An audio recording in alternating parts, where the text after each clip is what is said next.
menebarkan benih cinta, menumbuhkan asa. Ku masih mencoba menghijaukan dunia tanpa syarat. Salam Planter Indonesia, Assalamualaikum warahmatullahi wabarakatuh. Setelah seharian banyak kegiatan, izinkan untuk Brondol menjelaskan salah satu pertanyaan yang sangat bagus dari seorang petani ketika mendapatkan sebuah rekomendasi adalah berupa NPK 12-12-17-2 plus TE.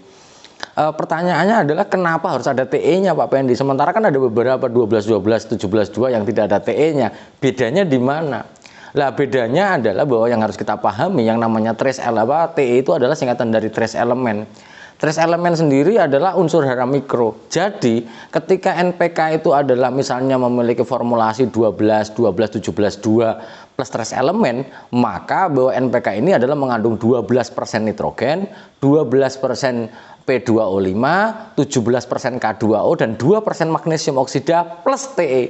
TE ini adalah isinya unsur hara mikro yang terdiri dari biasanya adalah dari boron, dari kemudian tembaga atau Cu, ataupun Zn. Yang angka TE atau trace element yang terkandung di dalam NPK 12-12-17-2 ini adalah mungkin hitungannya tidak seperti hitung-hitungan misalnya nitrogen atau P2O5 atau kaliumnya atau MgO-nya yang sampai persen. Di beberapa kemasan dari atau bukan kemasan ya, dari labeling dari pupuk itu sendiri menyebutkan bahwa TE yang terkandung di dalam pupuk NPK ini biasanya mengandung kisarannya adalah 0,04 sampai 0,07 atau 0,07%. Jadi angkanya sangat-sangat sedikit sekali.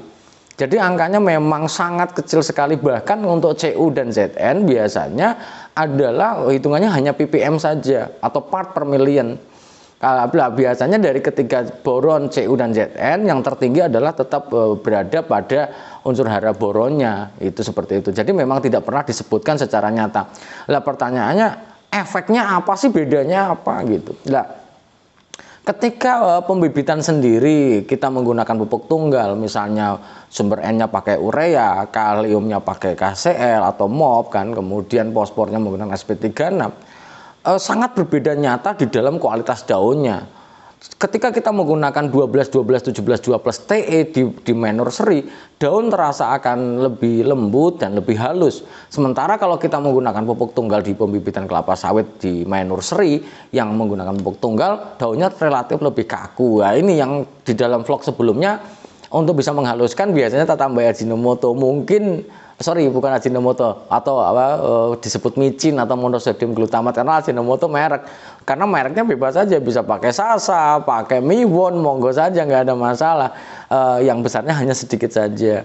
Lah ketika diaplikasikan di lapangan juga, karena rekomendasi di tanaman belum menghasilkan juga menggunakan 12-12-17-2 plus trace element ini, biasanya di mix dengan ataupun dicampur atau dikombinasi dengan dolomit sebagai sumber magnesiumnya, karena hanya ada 2% magnesium oksida.